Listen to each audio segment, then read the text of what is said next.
Hey guys, OG Albina here, bringing you guys my UPO Wi-Fi Season 2 Week 10 match. This week we're going to get Zombie and his Victoria Victinis. We've been playing Zombie a lot lately. We just played him in Academy, I believe that was last week's upload. We have him right here in UPO Wi-Fi Week 10, and then our Week 2 battle of PMU will be going up, I believe, tomorrow, and that is another Zombie battle. So he's going to be on the channel a lot. I'm going to say it in every video. Be sure to go check him out. Very awesome dude, very awesome battler, and all that good stuff. But yeah, with that being said, let's just jump right into team matchup really quick. Just gonna let you guys know what I brought before jumping in. Not gonna really go too specific into spreads and stuff like that, but it is on the screen if you do want to see and go into the details yourself and all that stuff. But yeah, with that being said, our roster, if you did forget, consists of Mega Lucario, Garchomp, Rotom Wash, Rubombi, Roserade, Spiritomb, Steelix, Victini, Reuniclus, Tyrantrum, Braviary, and Kangaskhan, with our Z users being Garchomp and Reuniclus, while Zombie's team, let's find it, consists of Dialga, Mew, Alola Ninetales, Savali, Heracross, Quillfish, Zebstrika, Mega Absol, Landorus, T, Suicune, Crustle, and Salazzle. Very, very terrifying team.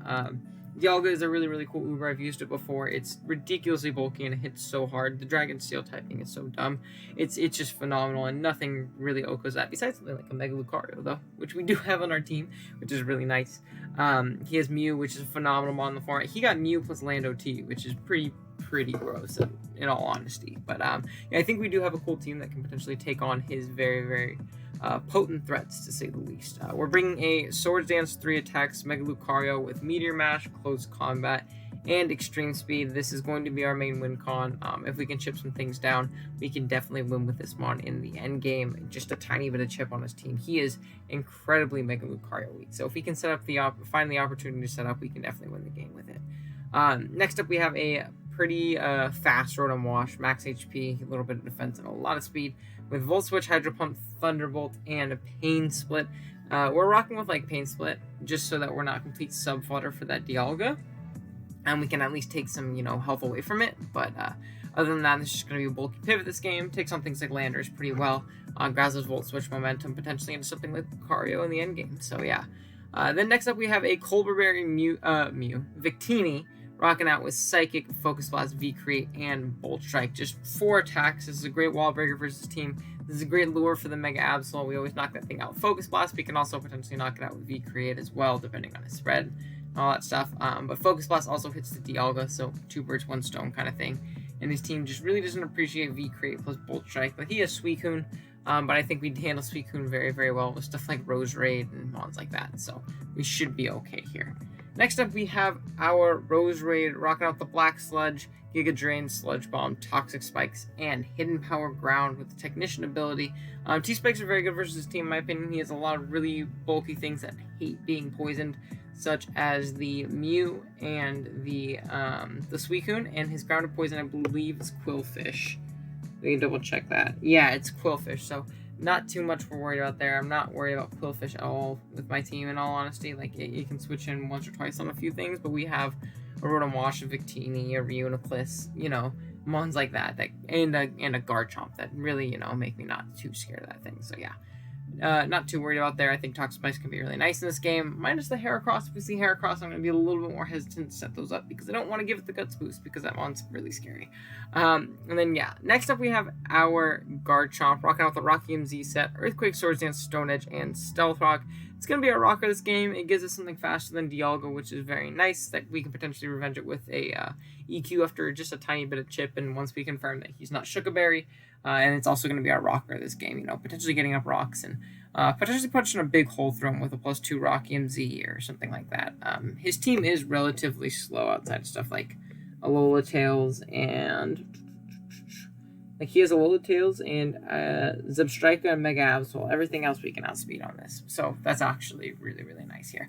But yeah, that's going to be Garchomp. And then lastly, we have an Assault Vest Regenerator Reuniclus, Psychic, Shadow Ball, Focus Blast, Future Sight. This is going to be our Dialga check. We're never 2-hit KO'd by Draco. I believe Modest Draco after Rocks, something like that. Or it might even be like, I know for sure we can live Life Orb. It might be Specs after the drop. but I honestly kind of forget. But if he's, specs, we can obviously pivot around that a little bit easier, which is nice.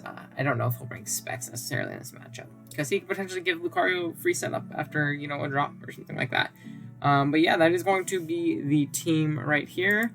Let's get those off the screen, and let's jump right into the battle. What I'm going to do is I'm going to lead off with Victini. I figure it punches a hole in literally anything he wants to lead, especially because he didn't bring the Suicune. So I figure it's going to threaten some mons on the team very hard, because he doesn't know what form moves I have. As you're going to see, I sent out the Victini. Blinn actually did all of our nicknames this week, because he genned the team for me, so shout out to him. But I didn't have nicknames, so he took it upon himself, with being the nice guy that he is, and gave us all nicknames. So these aren't my nicknames. I definitely do not claim these things, but yeah. I'm going to lead Victini. He's going to lead the Absol, and he's going to switch out Fearing Scarf, Fearing Colbur. And I figured that he potentially would, but what I'm going to do is just throw off a big V Create. Nothing on his team can take this hit very well. He's going to go into Lando and get the Intimidate off, but you're going to see after this V Create damage, this shows us that he's actually probably an offensive Lando, being that he took around half from that. That's at -1 from Victini, and we're not even max attack, so that shows us that he is probably pretty offensive here, as he's going to pull the switch out into his Silvally, and I forget if that's Silvally Water or Flying. I think it's Silvally Water. Yeah, it's Silvally Water, because something else happens later in the game. As I go out into my Rotom on the Lando, I don't know exactly what he was expecting, but I'm going to go straight for a Volt Switch, just because I figured it's pretty no drawback. We're going to get about half off on this Silvally right here, and get ourselves a little bit of momentum, as I'm going to go out into my Roserade, because it's pretty no drawback. Nothing really it can really hurt me too bad, even if it has Ice Beam, which I'm assuming it does.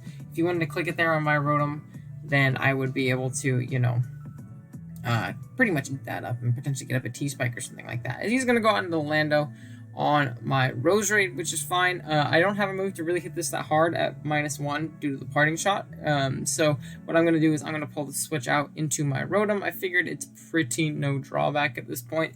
Nothing Lando can do at neutral can really hurt me too hard, as he is going to just get up his Stealth Rock, which is completely fine. I'm not too worried about rocks this game. The only thing that sucks for is Teeny and Reuniclus a tiny bit, being that I'm not Magic Guard. As I'm going to stay in this turn and go for the Volt Switch, as he reveals the Explosion, which is really cool, and it makes me wish that I had Papa Berry or something like that, because it actually brings me down to like 8 HP, leaves me in range of rocks. So that was a really cool bring on his part. We are going to survive it, and as I try and go for the Volt Switch when there's no Mon in front of me, which is unfortunate. And he's going to be able to bring out his Mega Absol. Now, I don't really want to let this thing set up for free, and now that the Lando is gone, I don't really have much of a purpose for my Rotom besides potentially checking the Absol and taking maybe one hit from the Heracross, but we're so low to where that doesn't really matter, as he is going to throw off his Mega Evolution, get in his Mega Absol, and just click Knock Off and be able to take out a Rotom. So that's completely fine.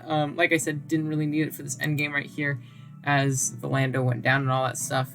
And this also shows the Absol has knockoff, which was pretty obvious, but, we'll see. I'm going to go into Victini, and after Rocks, so I went into Victini, most thinking, after Rocks, I know I can take a Sucker Punch due to my Colbur, but in his mindset, after Rocks, I should be in range of Colbur. I should be in range of Sucker Punch, being that Absol's pretty freaking strong. So I'm going to go into that and kind of, bluff the Scarf potentially, as he does end up going for the Sucker Punch, revealing that he has that. We do eat our Colbur, which is great.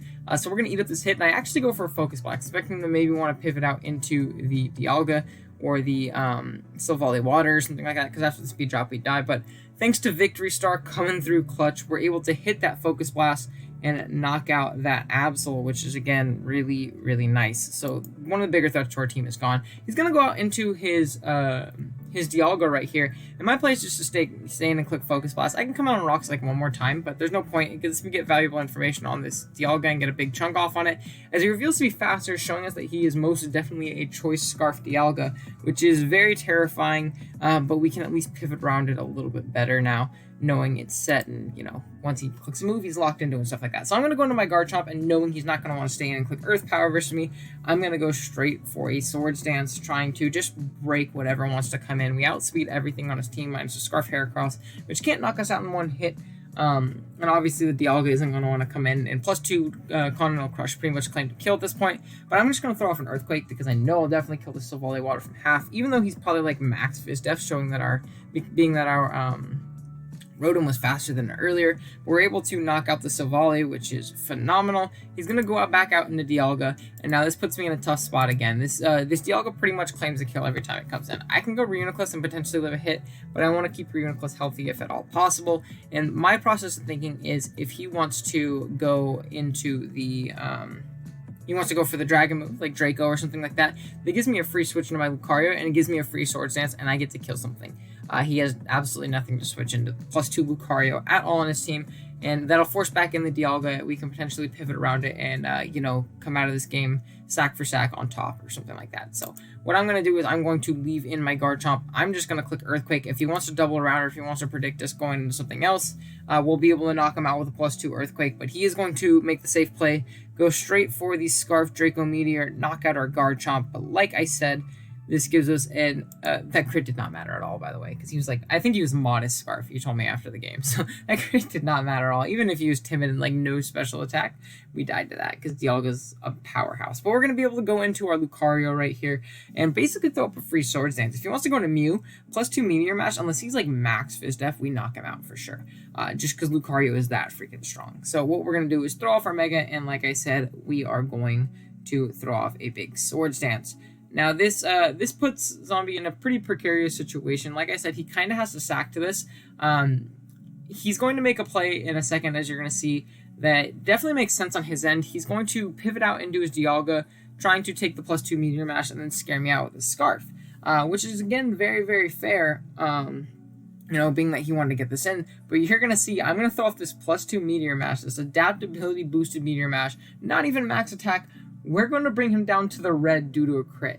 Now, this was really unfortunate. I felt for Zombie right here. It was definitely unfortunate they got the crit because he would have been out of range of my E-Speed, which I'm going to click this next turn, spoilers, and knock out this Dialga. I definitely understand his method of thinking, but at this point, I think his best way of winning this game was with this Dialga, and I don't know if he could have, afforded risking it like he did right there. But nonetheless, I definitely do understand why he made the play he did. Lucario was very terrifying versus him, and he told me after the game he was actually an offensive Mew, so he definitely never lived that Meteor Mash, and that was his other way of winning this game, potentially, with my Reuniclus and my Roserade still in the back. So I figured, it's unfortunate, but what I could have done also another way is he's kind of forced to Earth Power or Fire Blast. I could go right into my Reuniclus, eat that hit up, and then throw off a big hit on something here in the back. But right here, I'm basically going to be able to click Extreme Speed, knock out that Dialga. He's going to go into the Heracross. I'm just going to click Close Combat, unless he's like max defense.